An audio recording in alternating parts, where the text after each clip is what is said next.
ချုပ်သုံးဘူးလား သုံးဘူးတယ် တစ်ခါသုံးကိုဘယ်နှခါလောက်သုံးဘူးလဲ တစ်ခါပဲ ပုံမှန်ဆိုရင်ဘယ်နှခါလောက်သုံးတယ်လဲ တစ်ခါသုံးပဲသုံးတယ်ပေါ့နော် မသုံးဘူးဗျာ ဘာလို့မသုံးတာ အော်ကြောက်ကလေးပဲရှိသေးတယ် သုံးဘူးလေ သုံးဘူးလေပုံမှန်ဆိုရင်ဘယ်နှခါသုံးလဲ တစ်ခါပဲသုံးတယ် နှစ်ခါမသုံးဘူးလား နှစ်ခါတော့သုံးတယ်တစ်ခါလေ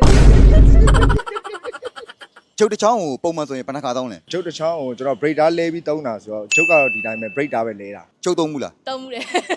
နောက်ဆုံးဘယ်အချိန်မှာသုံးတာလဲ 6လလောက်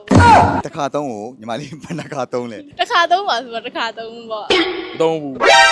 NANI ကြောက်ရှိထားတာကွာတည်းမိုင်းတက်တယ် ချုပ်တစ်ချောင်းတက်တန်းကုန်ပြီဆိုတော့ဘယ်လိုအခြေအနေမျိုးဆိုသိနိုင်လဲ သုံးရတာနဲ့မူတရာပေါ့ပထမဝယ်တော့သုံးတဲ့ခါကျတော့ချောချောမွေ့မွေ့လေးနုညံ့တဲ့သားပေါ်မှာဒါပေမဲ့နှစ်ခါသုံးတဲ့ခါကျတော့ဆွဲရတာအဆင်မပြေတော့အသားပေါ်မှာနုညံ့မနေတော့ တစ်ခါသုံးပြီဆိုရင်မိုက်တောင်းထဲမှာပဲတစ်ခါတည်းပြစ်လိုက်တယ် အဲ့လိုရေတွေပါထိပြီးရားသွားလို့ရှိရင်တန်ကြီးတွေပါတောက်သွားအဲ့လိုမျိုး နေဟာဟီကပူဇော်ထိုက်သောပုံနှများမြင်မတော်ရင်နင်းသွားလိုက်ခုကြည့်ကိုရှောင်းနိုင်မလားတသက်မဲ့တူဆိုးမယ်ကောင်းဝစ်ပြီးတုံးမယ်